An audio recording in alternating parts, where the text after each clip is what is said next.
Nakapagtala po ng paglago ng ekonomiya nitong 2024 ang lahat ng probinsya at highly urbanized city.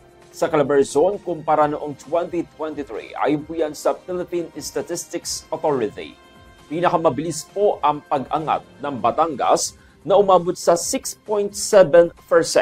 Sinundan ito ng Rizal na may 5.9%, Lucena City na may 5.87%. Cavite na may 5.4%, Laguna na may 5% at Quezon na may 4.8%.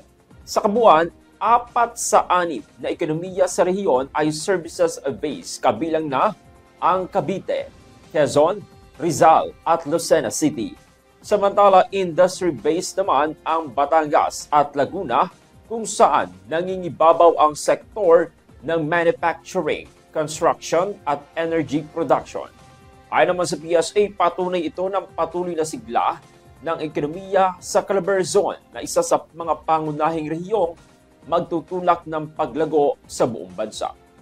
Good morning.